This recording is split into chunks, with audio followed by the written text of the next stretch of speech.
আসসালামাইকুম ভিউয়ার্স, প্রথমে আমি দেখালাম যে রসুনের জমি কীভাবে প্রস্তুত করতে হয়।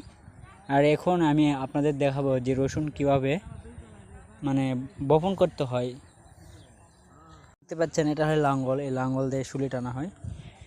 এই যে এইভাবে শুলি টানছি, শুলি টানার পর এই যে রসুনের যে আগা সেটা সামনে থাকবে এবং যেখানে আপনারা দেখে পান এই যে এটা আপনার নিচে থাকবে। এইভাবে বপন করতে হয়। আর আপনারা আপনাদের এই রসুন এভাবে বপন করবেন।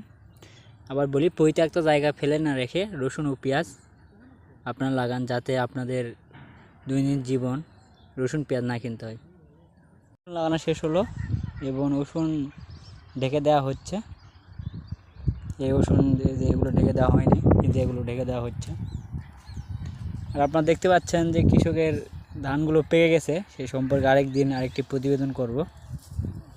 আপনারা আমার